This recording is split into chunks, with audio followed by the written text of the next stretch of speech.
All right, we are live, Terry, and welcome everyone. My name is Doug Cothy, and I'm here with Terry Wager, and I'm with People Smart Group, principal consultant of the People Smart Group. And Terry, I'll let you say about yourself. Yeah, I'm Dr. Terry Wager, and I'm principal consultant with Generator Group or Generator Coaching Consulting. We use a multitude of names, but we really focus on organizational health, and I'm super excited to be here with you, Doug. And I Yeah, think this is the first time I've actually ever heard your name pronounced all the way because I always called you Koth, but now you said Kothy. So yeah, that's very interesting in itself. fun. You learn something new every day. You do, don't you? That's fun. Yeah, and so just for everyone who watches, we're part of the Organizational Health Collective, which we're both founding parts of. I'm actually, I guess, the founder, but You are the founder. Absolutely. I'm the Doug founder Cody is there. the founder, and I am a founding member, and Yep. it's been fun. He's also part of our advisory council that helps us figure out what in the world are we doing. But and what do we do? Well, we are an organization that helps consultants and internal practitioners and even business leaders and owners who really want to institute organizational health as a part of their organization, but also the consultants and those that are working on it. We're really there helping them to grow in their expertise. And I'll just kind of pull that up for a second.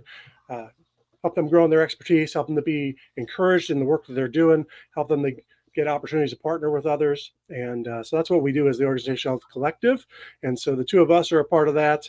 And we're constantly helping one another. And we've got a whole group of us that are always meeting monthly. We're working together through the month on different projects and stuff and constantly trying to grow in what we do. So that's a part of what brought us together. But then we also have our individual consulting practices where we're trying to help businesses to really grow because we really believe that organizational health is the greatest multiplier for their businesses and to get results. So one of the goals of this, as Terry and I are coming into this, is just to expose others to that reality. And even as we expose consultants and those to the community of the collective, we also want to expose businesses and organizations to organizational health and let them know, hey, this is a great thing. This is something that we really think would help your company become more productive and make more money even. And so we want to talk about that. And our question for today that we're going to talk about is, why does organizational health really matter? But before we even get into that, Terry, we wanted to talk a little bit first about, well, why another show? Why another live stream? Why? Right. And I think really why is because if people don't know about it, they can't make a choice. And so, the more we talk about organizational health, the more we talk about culture, the more we talk about leadership, the more people kind of understand that it is a thing. Yeah. And there's a lot of podcasts out there, and I think that all of them have value and merit. And honestly, I No, just, not all of them, right? well, I mean, for whoever listens and thinks that there's something valuable, then yeah, I think all of them have merit in their own way. I I'm don't just teasing. necessarily find the merit in them all, but I think that they all have their own merit. Otherwise, they Yeah, would disappear, and those that true. don't really do disappear. So, to your point, but I Good think that point. Good really point. the reason that I want to do it is because I can't find enough that really get into this topic. And, um, I want more exposure for my business. And I also want to have more exposure of me talking about, and of course, you of talking about organizational health and why it matters. Because if people can't find us, then they can't help, but they can't use us to help them Mm, become more healthier. So there, well there said. is an altruistic reason as well as a selfish reason. I want to be able to help more people. Yeah, well said. I like that. Yeah, and we can only help more people if we get it out there, right? Exactly. Yeah, and definitely I don't know about you, but the more and more I talk to people and the more I ask people, and I'm constantly at both networking events, I'm constantly reaching out and talking to other business owners, talking to leaders in businesses, CEOs, and I ask them again and again and again about the issues surrounding organizational health. And again and again and again, either one, they haven't ever thought about it or heard about it, or they think about it and they say, wow, yeah, that's so needed. And then they go on about their day. Right? And I see that too. It's like, yeah, that sounds like, you know what? A lot of people could use that, and then they walk away and they don't think about how it actually can affect them. Yeah. And I honestly think that people are, you know, especially CEOs or C-suite executives or business owners in general. A lot of times they're so busy with all of their responsibilities that they're not really looking at what's happening in the organization. And what my desire for them is for them to be able to step back and think about how their organization is working. And they may have systems, they may have processes, and they may be working okay, but how much better would they be if they were communicating the way that would get them to experience that healthier side of the communication that multiplies those systems. Mm. I think that's a great observation too. I think there's that question of why won't they just dive in on this? Why wouldn't they do it? And I think your observation, there's a great one, is they're inundated. They're so busy. They've got so much coming at them. There's so many things they're responsible for, so many things they're trying to keep up. They're trying to manage a board, all the board expectations. They're trying to manage all those relationships. They're trying to manage their own team. They're trying to they're looking at the finances of the company and how are we doing with that. They're looking at all the different operations of the company. They've got so much coming at them at once to then think through the culture of the company, to think through the health of the company. Um, that's one that easily slips through the cracks on them and they don't really think about. But I also think they miss the reality that if the company's healthier, there might be less coming at them. Absolutely, absolutely. I've worked with a number of different smaller companies, and I worked with a lot of startups in 2020 to 2022 because a lot of people were leaving and starting their own thing, and so I had to actually adjust a little bit. And one of the things that I noticed with a lot of people is when they get into business, they start being a fireman and putting out fires or that game whack-a-mole. I don't know if you've ever Oh seen it yeah. or played it, but you try to catch the one that goes up. And they're sitting there doing the whack-a-mole in one hand and putting out fires in the other. And they're so busy doing that that they're not able to actually step back and think about whatever strategy that they're using or what they're actually conveying to their people. And it turns into this stress train that they just are cruising down uh, as hard as they can, grinding it out, and they're not getting the results they're looking for. And then somebody like you or myself or one of the other people in our collective come by and say, hey, you know, it could be easier. And they're like, just wait, I got to get to a certain place before I'm ready. And they're so wanting to get to a certain level before they're ready to actually accept help that they just stay burning and grinding. And, Yeah. you know, there's a lot to be said about grinding. People actually do really well and they can really grow their business by grinding. Yeah. But what are they grinding down? Mm. Yeah. And that's the thing I think about is what are you grinding down? Are you grinding down your Mm. relationships? Are you grinding down your energy? Are you Mm. grinding down the outside world or the fun in your life? And Right. so what are you grinding down when you're grinding? Yep. And is it sustainable? Right. Absolutely. I mean, at Absolutely. what cost? You know, what cost personally in terms of your personal life, your family, your, I mean, long term, just in terms of your own health. Right. Um, I mean, And one of the 10 years down the road, where are you going to be personally? And then even as a company, what's the absolutely cost of the company? I mean, what's the cost even on your top executives, on your top people? right. And one of the things, Eventually, you start losing people because they can't handle, they can't keep up, they can't yeah, do it. yeah, and you start grinding people out of your company. Yep. Well, they just weren't a good fit. They didn't see the mission, and well, was the mission clear? Was the vision Yeah. clear? The other thing I think about a lot is like, and it's because I hear it a lot, is these people that are talking about work life balance, Yeah. and I'm not a fan of this idea of work life balance because it's not work over here and life over here, and you're trying to balance it. Right. Business and work is part of your life. Yep. And what we really need is emotional balance while we work to fuel our life. And if you're doing it wrong, you're going to be grinding out and missing out on some very, very important things in your life. And Yep. so stepping back and kind of understanding that organizational health is really the the the the doorway through which you walk into a much more emotionally balanced, vulnerable, experiential kind of business and life that Mm, really is fulfilling for everything. that's great. That's great. And so it's not a matter of, hey, I put up with my business life so I can live the other part of my life. It's not pitting one against the other. It's Exactly. saying, look, there's fulfillment and purpose in both. Yes. And in living both, I'm living both to be fulfilled, to find purpose, to find meaning, to fulfill those things.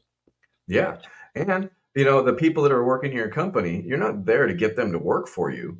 You're there to be in a real, 30,000, 50,000 foot view to be of service to them, to help them have the lives that they're looking for, while at the same time making their job easier. Especially the higher you are, the more of service you are in ways. And I think people get that, Mm, turned around in their mind because they're so busy trying to make it work that they turn into micromanager, or turn into trying to make it work, instead of how can I help you to have a better experience in your job, in your work, in your interactions.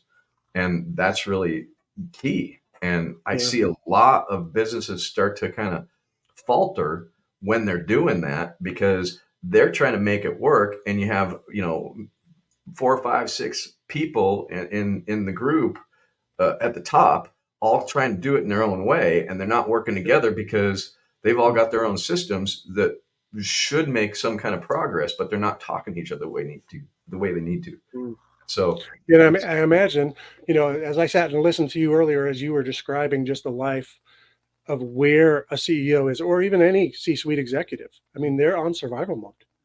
And so what happens when you're on survival mode is you're just trying to think of how do I get the next thing done and the next thing done and the next thing done.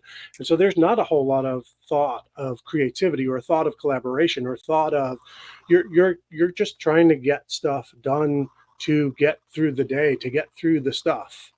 absolutely. And so you're just living in the moment and you can't think beyond that. And so one, it keeps you from really engaging at a higher level of thinking, at a higher level of strategy, at a higher level of planning, and it keeps you from a lot of those things. And so I imagine as we come in and talk about organizational health, that is probably also a barrier for us, for them to actually envision, wow, that could actually be helpful.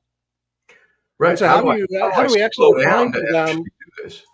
yeah, how do you actually explain to someone, why does organizational health really matter to someone who's on survival mode? Right, right. And the survival mode group is really, my heart goes out to them, and I have a lot of compassion for that. And I've been in survival mode in my life before I ever was coaching or whatever. Yeah. And then when I was in different businesses, and creating businesses, and even sometimes in this business, we move back to survival mode. If we have, 2020, I think everybody was in survival mode.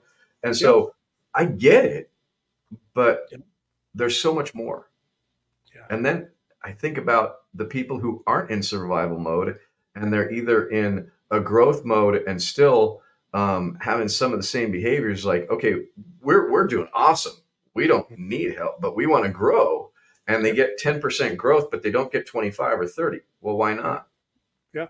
Because sometimes they're doing it themselves. And what happens, and when we talk about, in organizational health, we talk about smart versus healthy. A lot of times people go back to the smart side, and they try to, refine process and systems, and add products or services to increase their market share, and to grow their business, Hmm. while forgetting that the healthy side is a multiplier. And they don't know it. They're not just forgetting it, but they just don't realize it, because Right. it's not something that business books really talk about too much. No. Yeah. Well said. Well said. Yeah. And so they're going for incremental change rather than realizing, hey, there's a multiplier over here that if Mhm. I can actually get more efficiency really and more productivity out of my people because they're actually thrilled to be here. They're excited. They feel meaning and purpose in what they're doing. They're more engaged and they're Absolutely. finding more joy. and more energy in the things that they do, they're going to do a lot more work.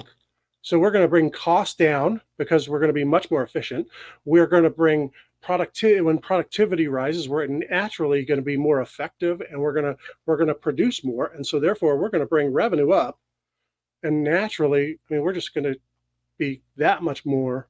Well, not to mention that when we start doing that, right now what I've seen, and I got a couple of friends in benefits uh, businesses, and I've got some friends that are in you know uh, pay and do the 401k stuff and all that, and they talk about this is what companies need. They need to really get their people all of these benefits packages to keep them there and then pay them a lot, and then you're going to have much better retention.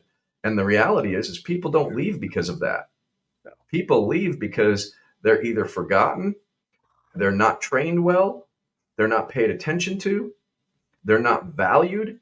And so when we really focus on organizational health, we start bringing the value into the relationship, and we start bringing the attention and care into helping those people really experience more of a connection within the business. And then the benefits become a benefit, not just that golden handcuff kind of thing, or not, And I've seen, I was actually years ago I was working in a prison system as a correctional psychologist because I'm a clinical psychologist by trade, and I went into businesses. But when I was at this prison doing correctional psychology, um, I got in there, and all of the different psychologists that I was working with was like, yeah, I got 10 years, I got 5 years before I can retire. And they're all doing time just like the inmates. Hmm. Yep. Because they're sitting there paying attention to the, if they can just hang on, they're going to get a great pension. Yep. Well, I don't want to live like that. I don't want to hold No. on to a job because I'm going to get a great pension later. I want to enjoy what I'm doing and be excited about it. And the funny thing is, when I was working in the prison, it shut down in 2010. But when I was working in the prison, I absolutely enjoyed the atmosphere. I enjoyed a lot of the people, not everybody, but I enjoyed a lot of the people, and I enjoyed the work that I was doing, and I was helping people really change their lives. And so that was really a fulfilling thing for me. Now, there was a lot of politics. The politics I didn't like very much. That it was hard to deal with, and the infighting, and you had the parole officers against the guards, and the guards against the people like me that were mental health, and I had all these different factions. It was like a little gang war in there in the work, and just watching that is like, that's kind of where I saw, if we could be working together and really focused on what the overall goal is. And I'm the only one walking around in there going, do you know these guys? It was a juvenile facility for adult, juvenile to adult kind of 18, 19, 20-year olds is where I was really working with. And I'm like, these guys are getting out. This is our rally cry, right? And we talk about Right. rally cry in organizational health is, Yep. what is the most important thing right now kind of idea. These guys are getting out. And do we want to prepare them to be out? Right. They're going to live next to you. Right. This is your future neighbor. So no matter what we think about them, we have to Yep. think about how we're helping them. Yeah. And when my messaging started getting into the different guards and the different parole officers and the different people that were working my mental health group, when we really started to think about, they're getting out, how can we equip them rather than judge them or condemn them for being in there? Yeah. We started to see a very, very big difference in the whole way we worked with people. And that's, for me, one of the driving forces behind why I want to do this, is because the whole business transforms into a movement instead of a business. Very. Yeah. And Absolutely. that's the thing that I think about when you have organizational health, when you really focus on that, no matter what you're doing. It could be an auto shop. We fix cars. Okay, great. That's what you do. Yep. But when you go from, we're trying to make money fix cars, into a movement of making sure that everyone has a safe affordable solution Mhm. that is able to transport you in your life, okay, now it's a movement, Yep. right? And I mean, that was just off the top of my head, but when we really kind of hone into what is this all about? Why are we doing this? Yep. Why does it There's that matter? why. The why do we Exactly. exist question, right? That first Exactly. question of clarity of why do we exist? Why are we doing this? Exactly. And And when then that why aligns for the leadership down through the employees, and that's the central focus point of your culture, that's a central focus point of the heart level of, hey, why do I want to be a part of this company? yeah, Because I believe in their why. Well, all of absolutely. a sudden now you got more than an employee. You got more than someone who's showing up for a paycheck. You got Exactly. someone who's there for a purpose, there for meaning, and you've got someone who doesn't want to leave that company for anything. Someone else comes along, they want to pay them more. No, I'm not leaving. You Yeah. don't. You're not here for. You don't do the same thing we do here. I'm here Yeah. for the purpose. Exactly. Yeah, Exactly. And I'm waking up in the morning to go and help people. I'm waking yep, up in the morning to be a part of something bigger than me. yep, And one of the things I think that 2020 did especially is really helped people to kind of understand that there's something bigger out there than just work. And yeah, I don't have to work for just money. I want to mean something. I want this thing to mean something. And when we yep, don't have that, we get bored and we start looking at our phones and we start sitting on counters or we just do whatever why bother? I yeah, just yeah, not. yeah, yeah, And when we start to create that real experiential, why do we exist? And then how are we going to do it together? And that's the second question is how do we behave? And the yep, idea in that is really important. And so thinking about why organizational health, hmm, because no matter what business you're in, it has to be more like a movement than a transaction. yep, yep. And the Well, and organizational health creates the movement with which all of the systems and processes are supporting.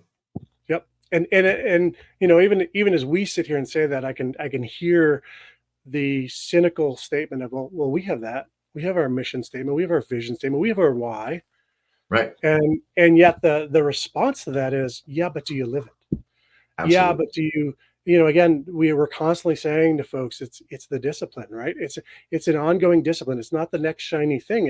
It's do you, in a disciplined way, continue to communicate that? Do you continue to is it so lived by the leadership that everyone else sees it and wants it and gets behind it? Is it constantly communicated? Is it constantly incorporated into everything the organization does? Is it Absolutely. the deciding factor in why we do what we do? Yeah. Does everyone know in a moment's notice that something that comes up, if it doesn't fit the why, the leadership's going to go, nope, we can't do that. Yeah.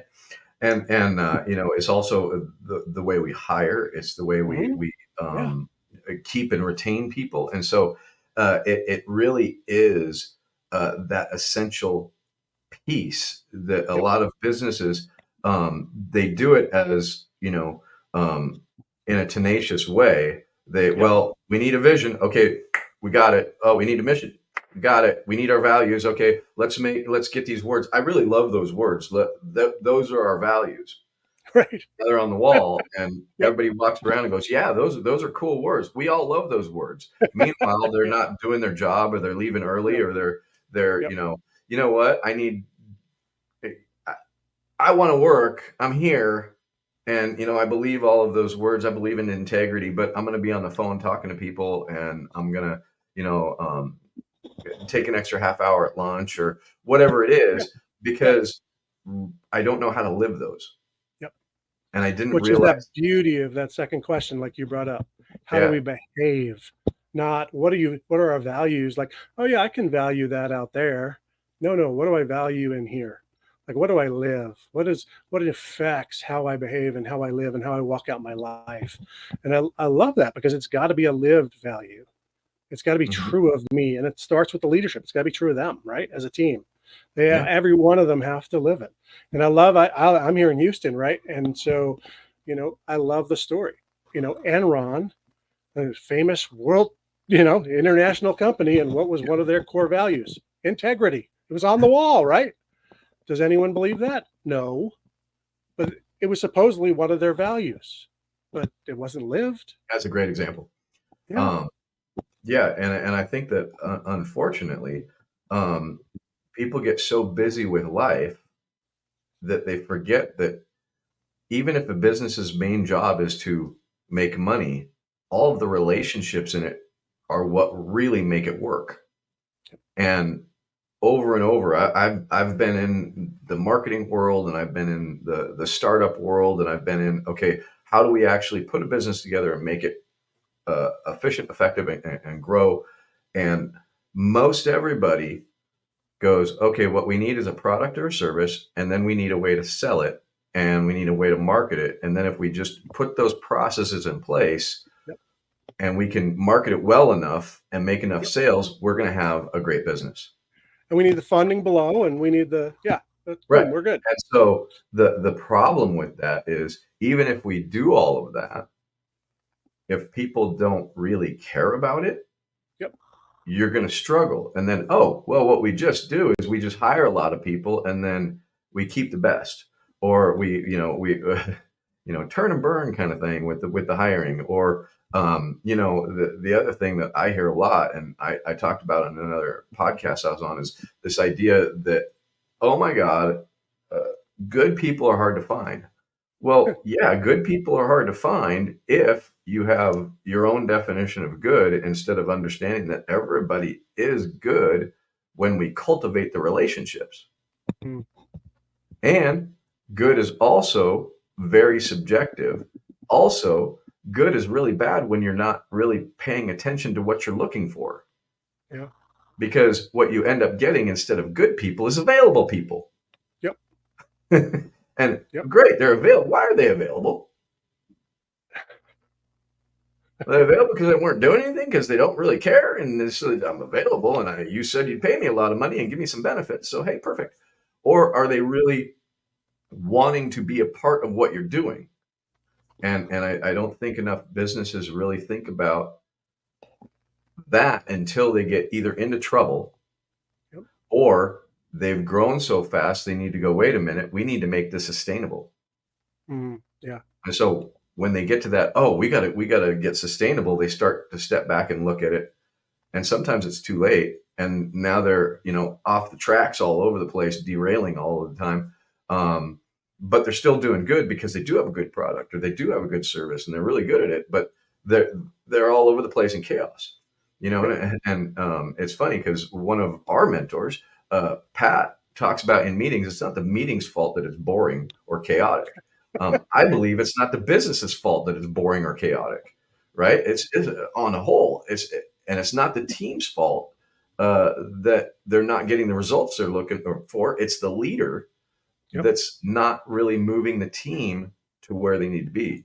And when we can actually help a business start to get really clear on all of that, it starts to actually make them work better together, and we start to see a different result. Yep. Great. Which is exactly why we start with the leadership team, right? Absolutely. Build that cohesive leadership team, get them focused in on, hey, let's get clear. Let's make sure there's no daylight between you guys. Make sure Absolutely. you guys understand why do we exist? How do we behave? What do we do? Those are core, and build that out from them downward, right? And it's a essential piece. And it's amazing to me how many leadership teams just even start with those three and ask them to write it down on a piece of paper, and they don't match. Yeah, totally. I'm like, really? Yeah, I mean, I would have thought those three would automatically match with every leadership team I ever showed up to. They don't.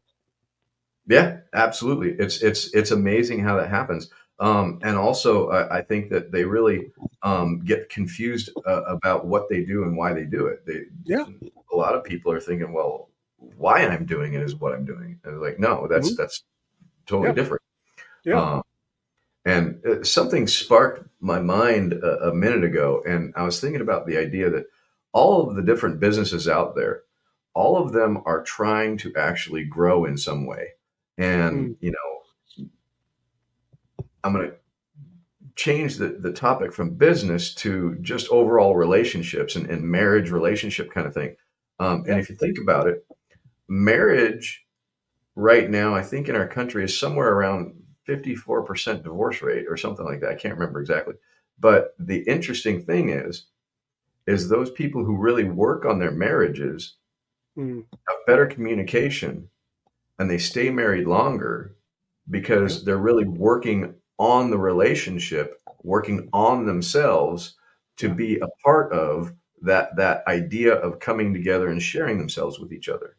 Yep. And really, that's what I see really needs to happen with businesses is they need to work on their relationships in the business. And it starts with the C-suite, but then also the managers, and they have to have an up and down relationship with the people that are their superiors, but their subordinates as well. But it has to be much more in the idea of I want to grow the relationship. And too Yeah. many people are really transactional and they don't think about that. Yep. And the minute it's transactional, I start to not care as much. And I'm saying Yeah. I as in a human being because we all are like, you know, the bum on the street, well, okay, I'll give him $1 or something and keep walking. But if that's my brother or my sister or my mother, I'm very Mhm. concerned Yep. Oh yeah. because the relationship creates the concern and creates the compassion and creates the empathy. And Yep. so I think too often we don't stress enough. And this is what organizational health is really. I think the underlying thing is care about the people you're working with Yep. enough to communicate in a different way and to have empathy and to have compassion and to be able to build each other up and encourage them as you're building the business. And so people aren't exchangeable and interchangeable. I mean, the position is, but the people aren't. Mhm. And when we start treating people that way and really celebrating each one of them, we start to see a very, very different performance from them than if they're just doing a job. Well said. Yeah. Yeah. We've gone too far in the direction of treating people as commodities, We treating have, people as assets, and not treating people as people. absolutely. And I Mm, think that, 2020 was a big awakening that we've been doing mhm. that and not realizing it. And Yeah. the bigger businesses were looking at as people as a factory rather than people as an entity that matters. Mm, And when we can help people to really understand that, you know what, we think you matter and we mm. think what you're doing matters Yep. and we want to help you do it better. Now that's something. Yeah. Yeah. That's good stuff. Yeah. And so I think we've kind of talked about why it matters enough. Yeah. Um, Yep. So this has been fun. I'm super This has been excited fun. about the direction we're going, and I can't wait for next Monday when we start talking about a different topic. Yeah. Relates to the Absolutely. same exact thing. Yep. This has been great. Yeah. Guys, we're looking forward to this coming up every week. We're looking at well, weekly. We'll be on here talking about organizational health, and we look forward to seeing you. So come on And out and join us. I think that we've also talked about bringing some other people, not just us, but Yep. really exposing the world to organizational health in a different way, and making sure that people understand that this is something that's been around for a little while, and it's just getting more important. Yeah. And so we're looking forward to having some guests on here. We're looking forward to covering all sorts of topics all over the place about organizations, needs, and what's going on in the world of organizational health and organizations. And so we're looking forward to it. Come join us, and we will see you right here. Thanks for joining us. Bye, guys.